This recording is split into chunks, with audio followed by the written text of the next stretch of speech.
pinagkatiwala. Diniligate nga, diniligate. Itinalaga. Parang Binigyan, parang gano'n. Oo, binigyan ka ng small task, pero nakikita niya who do not take their responsibility. Yung mga hindi niya, yung binigyan mo nga, tapos hindi niya, parang hindi niya tinik seriously. Oh, hindi niya nga. malanta. Ayun. Di ba na Tagalog? Pero nakuha niya yung ibig sabihin. Okay. Yung diniligate na responsibilidad sa'yo, hindi mo siya tinik seriously. At nakikita din namin yun. Titik. Nakikita din namin yun. Sabay tingin sa akin. Yung mga qualities na yun, nakikita din namin.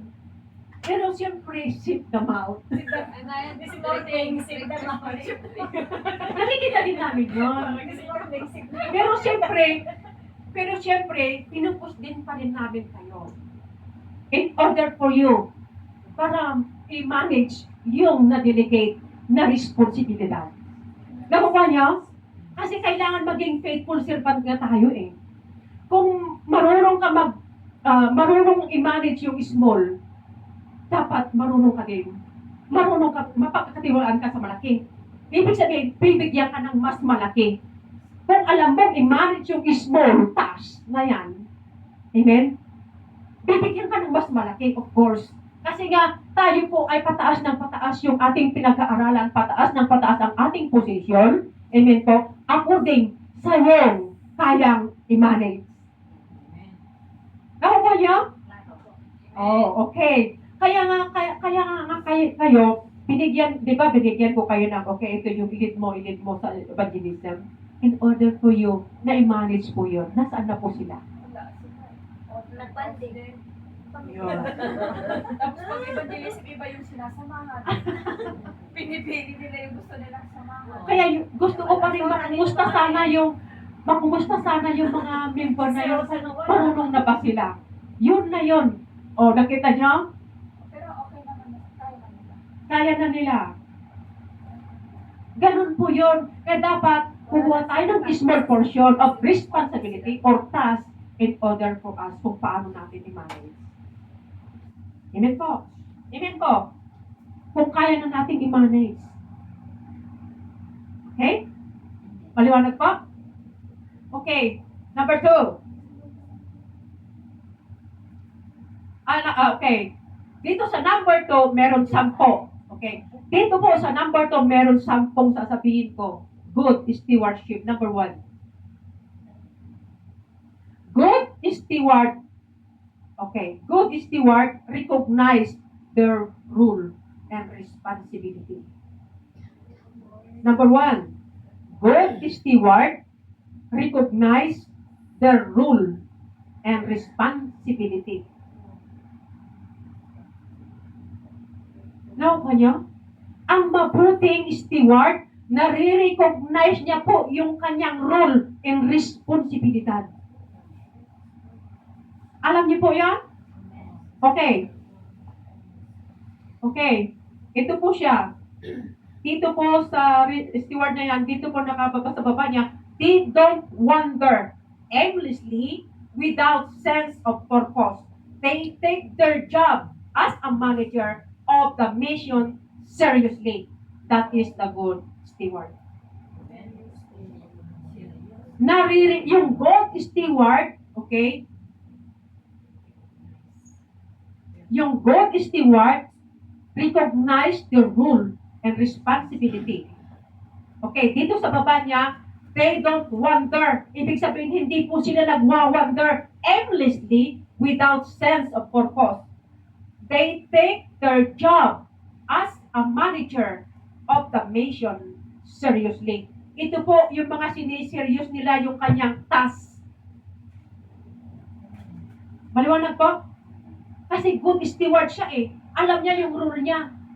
They recognize the role and responsibility. It means, mga kapatid, yung kanyang mission as a manager, tinitake niya seriously. Kaya ito po yung mga good steward na ito, madali silang lumago, madali silang matuto. Because they take their task seriously. Kaya madali silang turuan. Hello? Amen po. Dapat ganun ang steward. Number 2. Number 2. God steward. Realize everything belongs to God. Amen po. Ang good steward, realize, nare-realize niya ang lahat ng bagay belongs to God. Not belongs to everybody. Belongs to God. Kaya nagiging serious yung kanyang pag-take ng mission o kaya responsibility, nare-realize niya that everything is belongs to God. Amen? Okay, amen po. Amen. They understand that what has been entrusted to them is alone from God. Learn natin yan sa ating Panginoon, and pagdating ng due time, we will reward us. Yun ay learn mo sa ating Panginoon. Ginawa mo yon sa Panginoon, someday you will be rewarded. Amen po. Kung naglo-loan ka sa bangko, nakukuha mo na agad. Sa Panginoon, iipunin mo yon. Learn mo yun. Amen po. Amen. So, huwag mo hanapin kay Pastor na yung loan mo.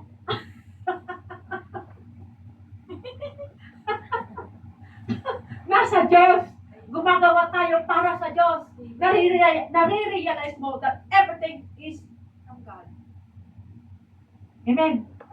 Amen po. So, gagawin natin ang lahat, it's because lahat ng bagay is belong to God.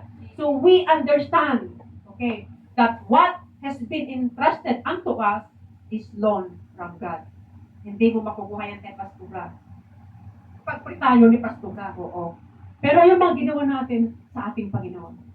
Pero ang promotion nasa kay Pastora din. Pero depende sa karakter mo. Hindi ka na pwedeng i-promote ni Pastora na yung karakter mo hindi pa na-develop. Amen po. So we need to understand, okay? Nagtataka tayo minsan ganito, bakit kaya? So we need to realize din ang ating sarili. Amen. Amen po. So kailangan din nating isipin yung ating mga sarili, okay? Amen po. Sapagkat meron pa sigurong dapat nating i-develop. Amen po. Number 3. Number 3, God steward are faithful. Amen po. Amen po. So, kailangan, ang steward po, dapat present every Sunday. Yun lang. May uber. Maliban kung reasonable. Kasi alam naman ni Lord yun eh. God knows our heart. God knows our heart. Amen po. Amen po. So, God steward are faithful in every talent and even sa finances po natin. Amen po, na binigay ni Lord sa atin. Amen po. So, they don't give up. Amen po. Ang God steward, mga kapatid, faithful, no matter what, they don't give up, but keep going forward by faith. Amen po. Amen? So, ang minsan sa ministry, meron tayong mga maraming pinagdadaanan. Okay? Minsan tayo po ay mga bagay na meron tayong nararanasan sa ministry. Pero sabi ng Panginoon, ang good steward are faithful. They don't give up, but keep going forward by faith. Kasi discouragement is nandyan sa ministry ni Lord. Amen po. Pero hindi po yung titingnan po natin. Going forward by faith. Number 4. God steward are trustworthy. They are reliable and responsibility. Ibig sabihin, marunong ka sa responsibility mo. Reliable. Nahihirap naman. Reliable yun. Reliable and responsibility. Responsible. Ayun. Responsible. Responsible. Okay. Good steward are trustworthy. They are reliable and responsible. Then maliwanag pa. Number 5.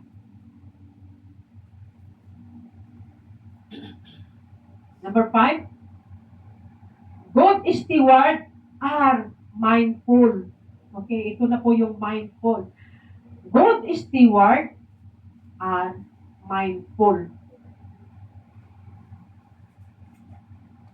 They don't mindlessly scroll social media